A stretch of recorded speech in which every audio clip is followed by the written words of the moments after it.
வேலுண்டே வினை இல்லை, மயிலுண்டே பயம் இல்லை, உகனொந்தே குறை இல்லை மனமே.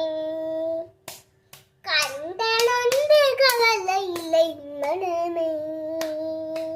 நீலகண்டு நெற்றி கண்டு நெருப்பு வடிவாக தோன்றி நிழல குலதையாழ்த்த நிர்மலன், நிழல குலதையாழ்த்த